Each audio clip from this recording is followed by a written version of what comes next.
Hello, everyone, and welcome to another podcast of Talk2Rami. This is your host, Rami. Today, I have an amazing person in my studio. He's not only a great friend, but he's an amazing businessman and entrepreneur that he's trying to change the world by his fitness concept. And we're going to get to that shortly. But the man is here, Elvis Fisher. How are you? Rami, what's going on? Thank you for the, I don't know about amazing entrepreneur. Yes, you are an amazing entrepreneur. Young in the game. You work your ass off. That's all matters. Well, that's just, you know? All right, well, thank you. I'll take the compliment. Yeah, but welcome, man. I know you are very, very busy during the daytime, and you wake up what time? Typically, it's been about 3:45 in the morning. 3:45? Yeah, at least 5 days a week, and then sometimes the weekends I go till like 5:36. 5:36. Get a little sleeping in. Oh my God! You know, let's get to it. Let me, first ask you, because a lot of my listeners and the people that are watching, they don't know who you are. I know who you are, and where you start your Better You performance, how you started your business, and who you are, and what you were doing, and all the good stuff. Well, I guess to start in the way back when, I guess, got into fitness ever since I was about 13, 14 years old. I had one of my awesome coaches back in the day. I played a lot of football. So I was playing football. I was 14 years old, and he was like, you got to get in the gym. You got to work out. And his name was Carlos Pinto. I still keep in contact with him to this day. I train his kids now, really? Which is amazing. Yeah. So he lives in Florida. I'm from Florida. So I started training at a young age. It just carried all the way over. Fast forward, I played high school football, was very fortunate enough to get a scholarship to play collegiate football at University of Missouri. So I was a team captain there, two-time team captain.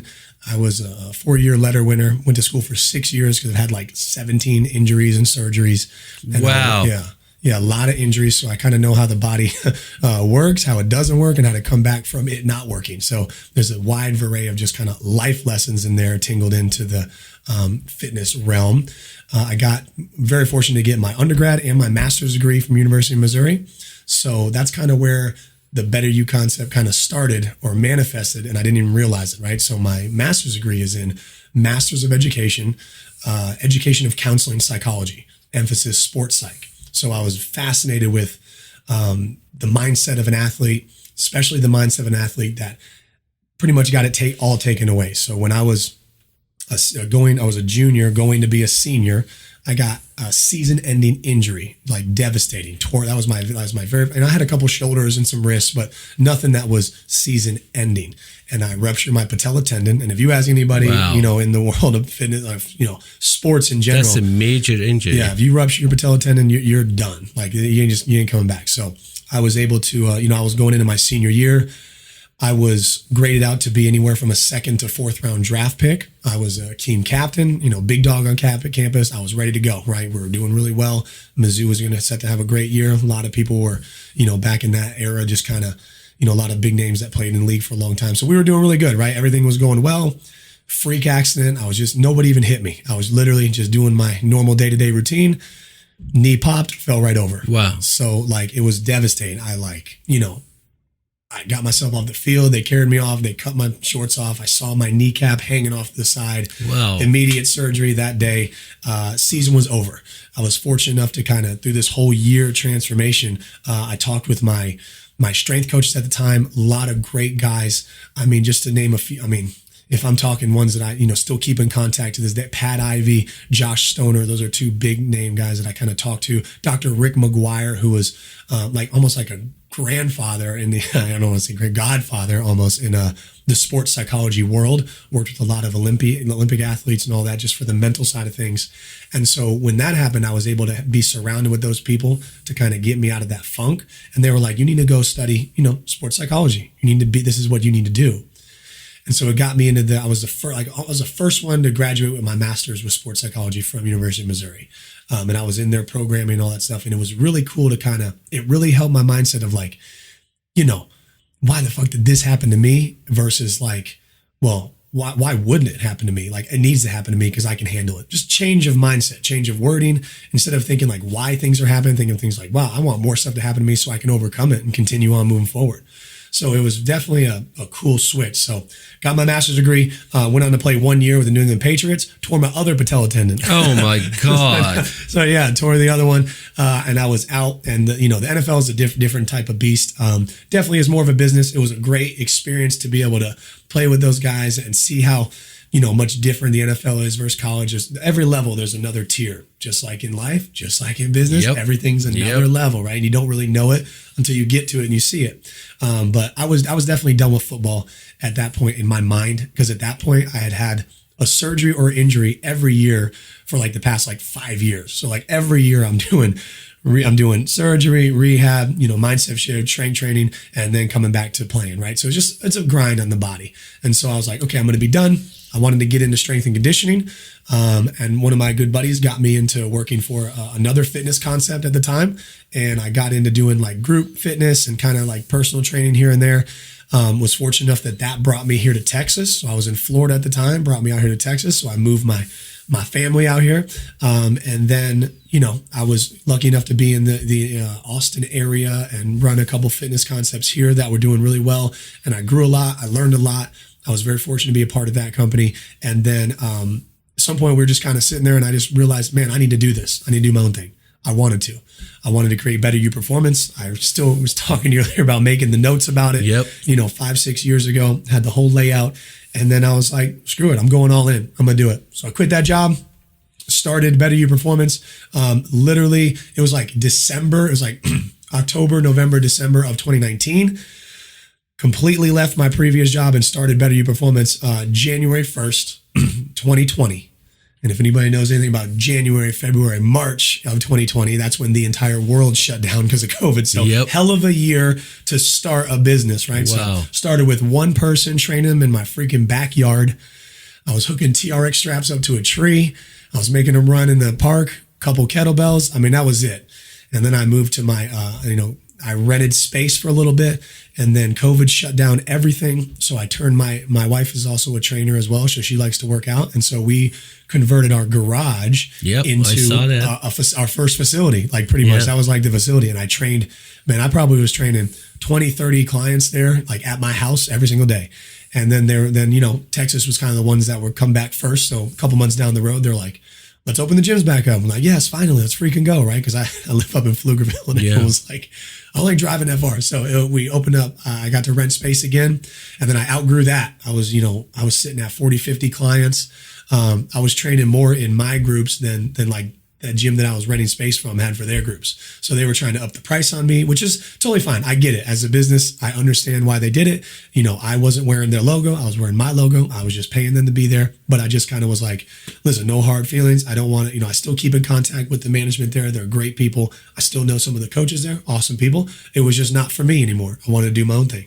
So went all in, got the facility that I'm in now. I was in 1,000 square feet to start, and January 1st of this year, I knocked down the wall and got 2,500 square feet total now. So I'm Better You Performance, Austin, Texas, strength and conditioning facility. And that's the story, man. I got about 100 some odd clients. And yeah, we're just rolling there. Man, that's an amazing story with all the, the health issue and these injuries that happened to you and the careers and, playing for, NFL and come over there and do all that stuff. This is very impressive. I know it's a big story, but it's very fascinating actually, because believe it or not, as we talked about that before, that a lot of people these days, they want to do something, but they're all waiting for the right moment. And that the right moment is not going to come. Yeah. And not going to come. There's never, the biggest thing I hear now is like, okay, well, I just had a kid, or man, I just left my job. I got to get a couple weeks into the new job and then I'll start training. Or like, that's the biggest thing I hear. The issue is like, there's never a right time. Like there's always going to be something happening in your life that will stop you from doing what you want to do. So literally you just have to go do it. And, not for nothing, but, doing what you want to do in your life starts. I started thinking about opening my own gym when I was 14 years old. Wow. So it's like, once I started training, I was like, I told my coach, Carlo, I said, I want to own my own gym one day. And that was from 14. So like subconsciously, everything I did led up to that point, whether it be the training aspect, the schooling, the training aspect after, all the little studying, all the reading, everything I did. I just wanted to train people, and I didn't know anything about business. So, I didn't need a business degree to start a business. All you just need is some passion about it, and then go do it.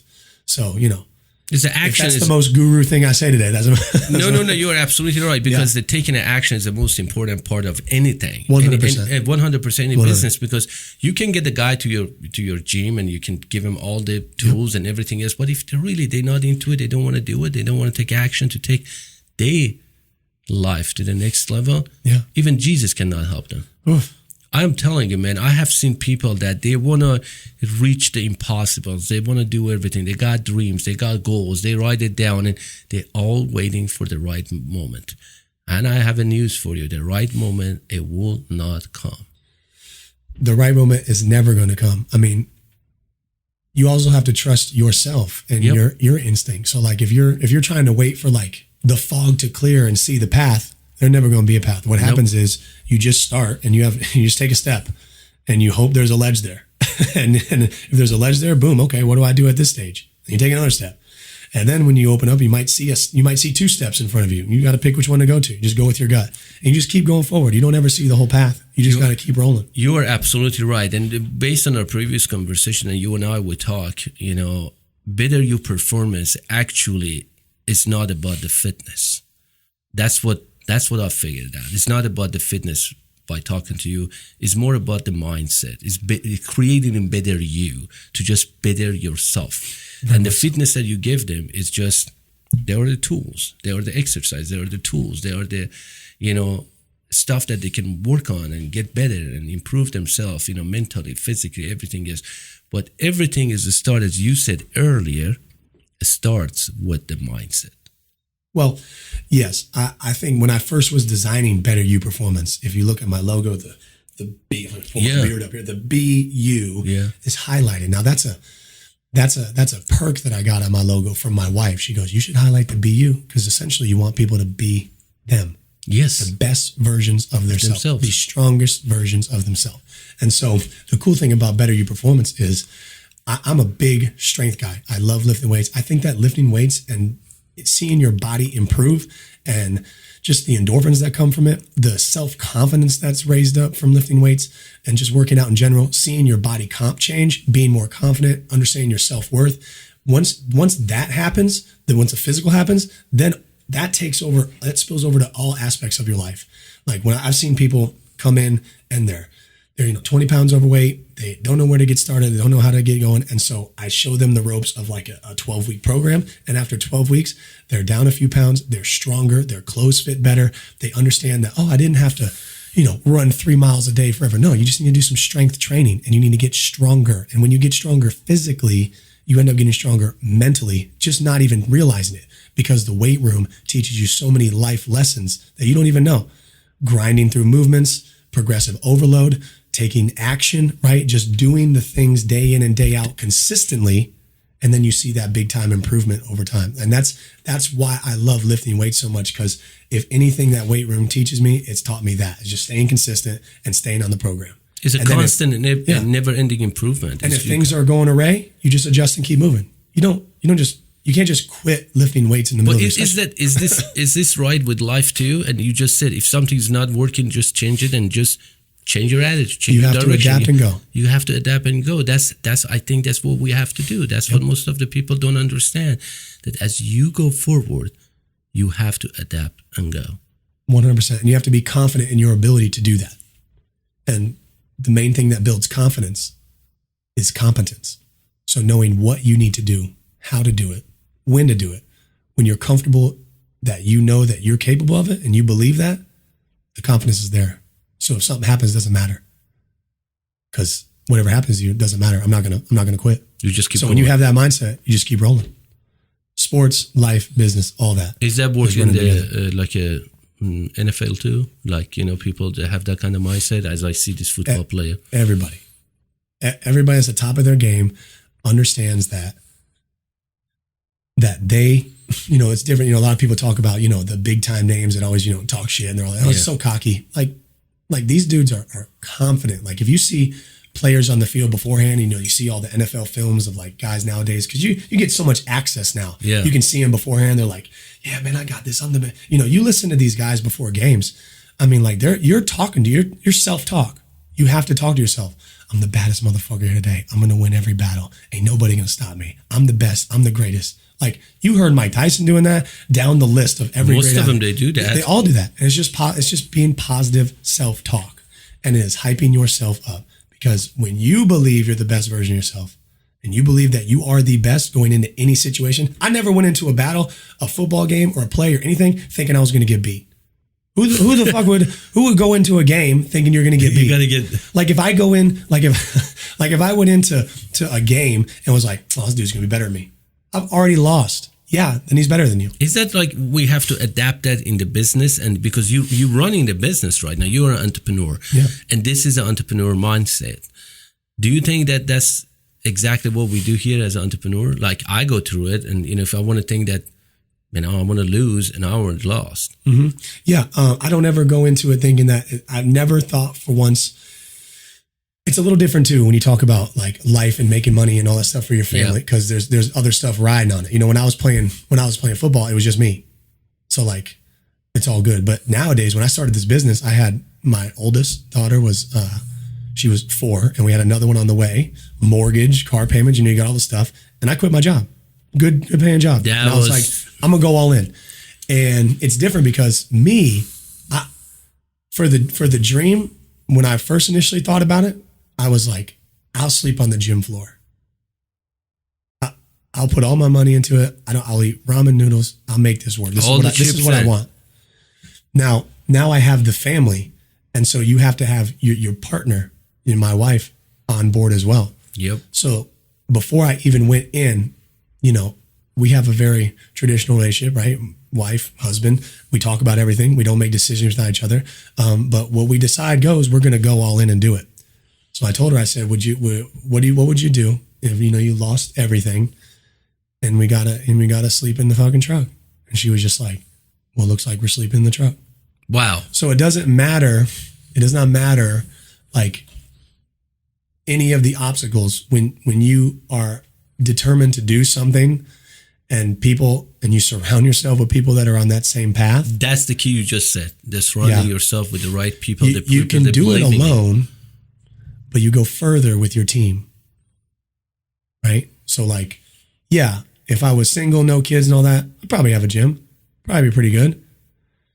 But my quality of life would be shit. Yeah. Because now I have my wife, I got my 3 girls, and now I'm starting to train them. They see what mommy and daddy do. They want to work out too. And if there's anything that like brings me pride is my daughters seeing us work out together as like a loving couple. And then they understand that mommy and daddy do the hard work. I want to do the hard work too. So like if I want to instill some sort of value into my kid, it's monkey see, monkey do. It's not tell. If I want my daughters to read more, I read more and I have them watch me read. If I want my daughters to lift weights, role modeling, yeah, you're just modeling, and that's all life is. If I want my daughters to never give up, well, who the fuck am I to give up? I can't. Right now, if I wanted them to work out, and I don't need to push that on them because this is my life. I want to work out. I don't need to push that on them. But if they want to, they intrinsically see me doing it. Then I don't care if it's a week later, 2 years later, 20 years later. Eventually, of me being consistent in who I am will help them realize who they want to be and how they want to get there. And what do you think about people that are giving up? Self-worth.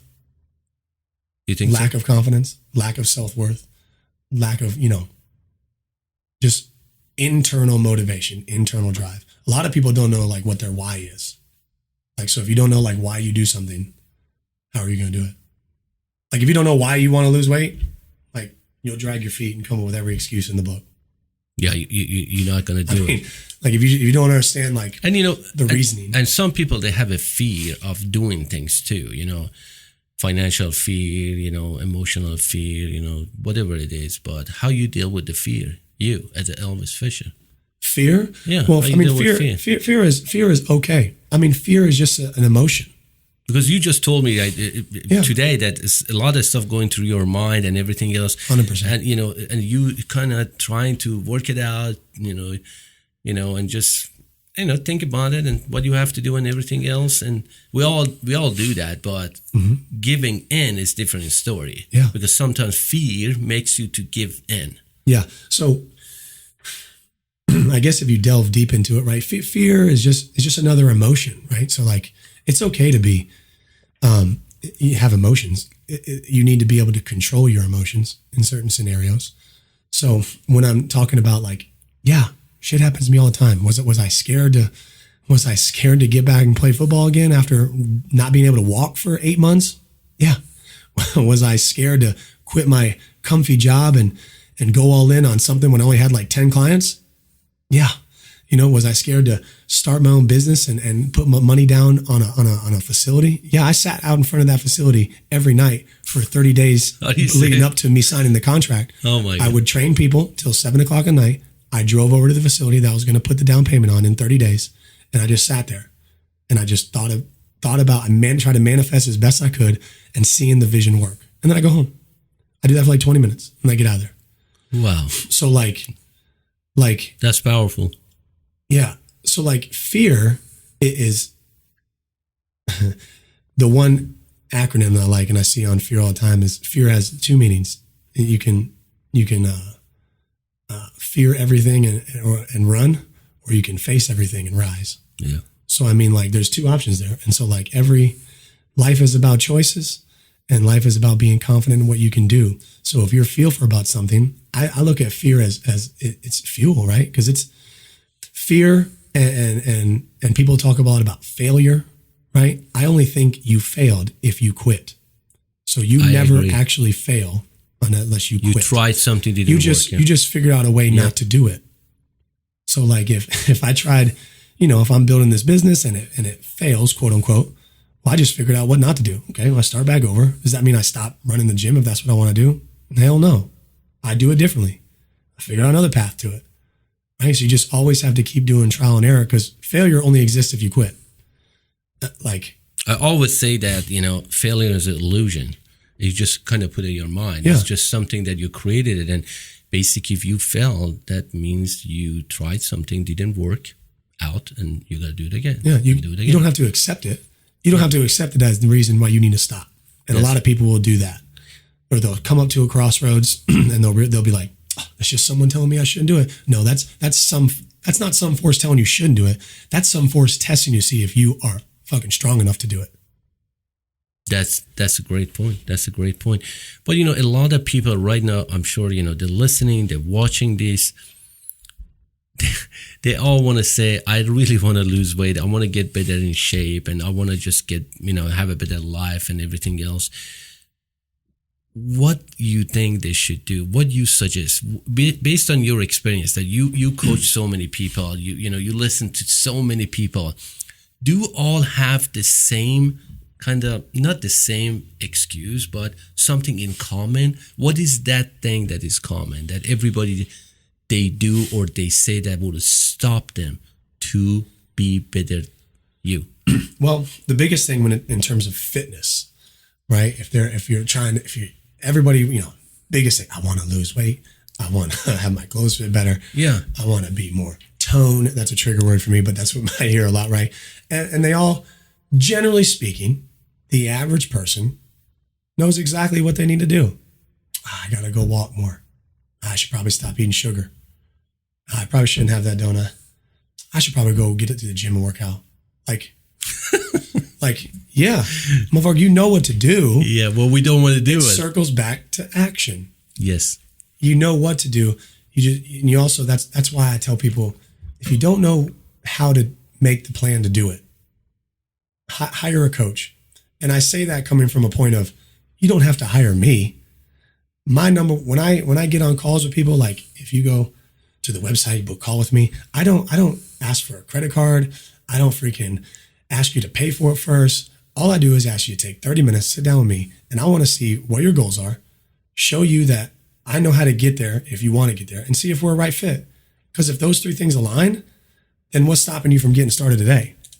And I'll tell you the answer to that question is the only thing that answers that question is trust.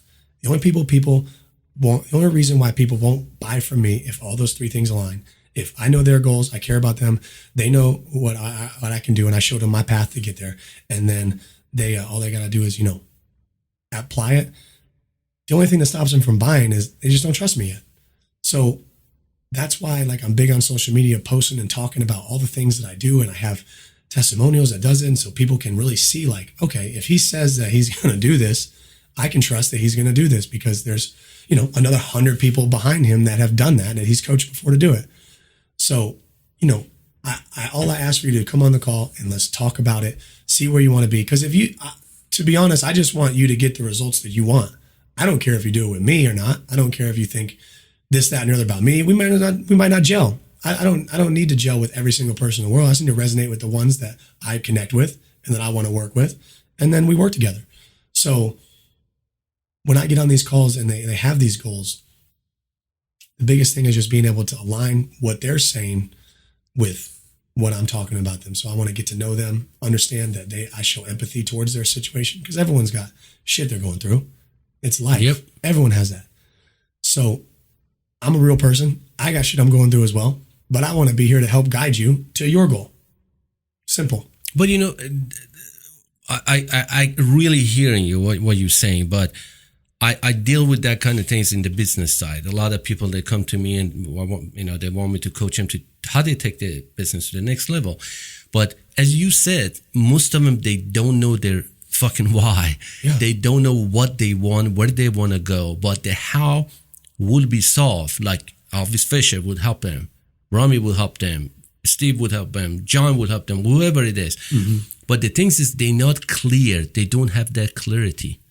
They don't have it, and nobody can give them that until they make their goddamn decision. Mm-hmm. That said, I am tired and I want to change it. Enough is enough. I hate my body. I'm not healthy. My blood pressure is high. I have 3 kids. If I want to see their weddings, I have to be here. So many other reasons that we just try to ignore it. In life or business, doesn't matter.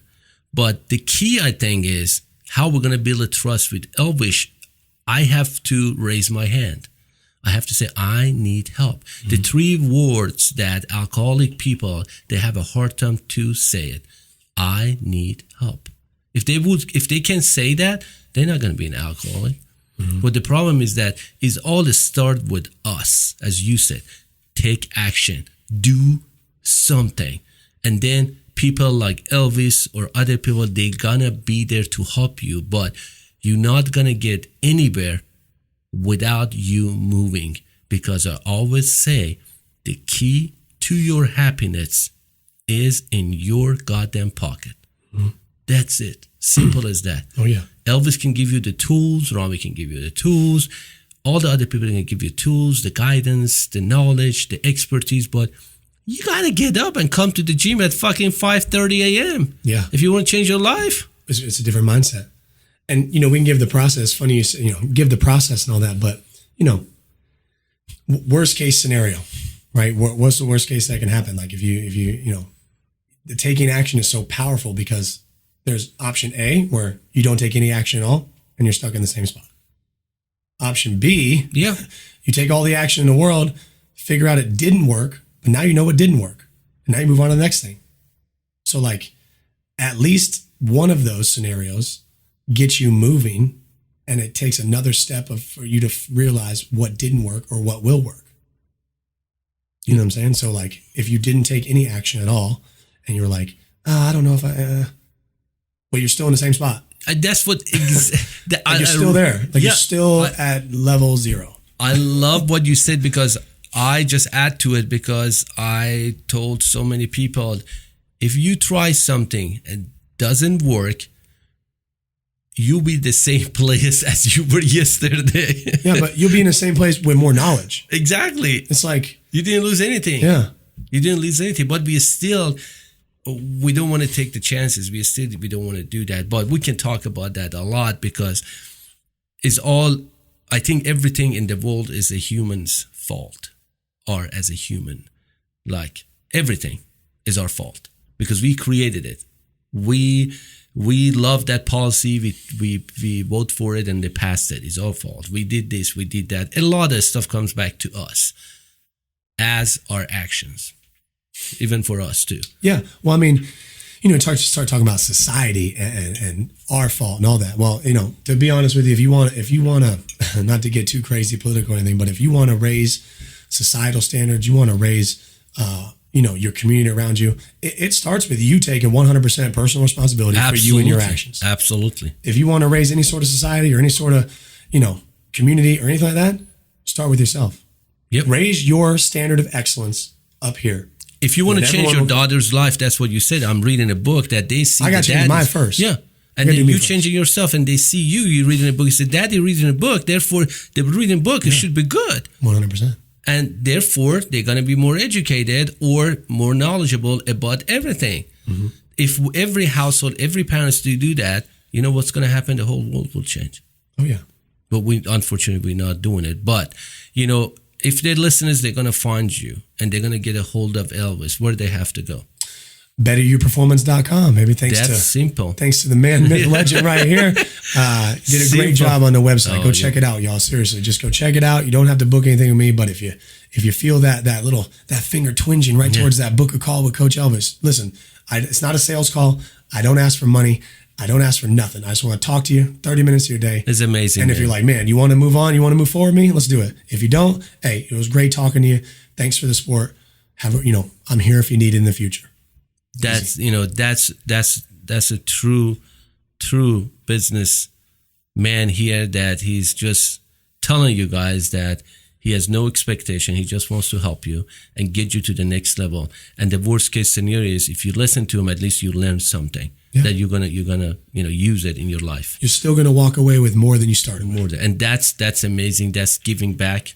That I know, Elvis, you're a true guy that gives back all the time. Thank you. You don't understand. But thank you so much for being here. I really appreciate it. You killing it, man. I'm telling you. I told you today, you are gonna be very, very successful, my man, because you're doing it. You do the hard work. You believe in what you do, and you're changing lives. That's the most important thing. You changing lives, and ripple effect will come back to you. Well, I'm grateful to be here. Thank you so much, man. You got it, man. Until next time.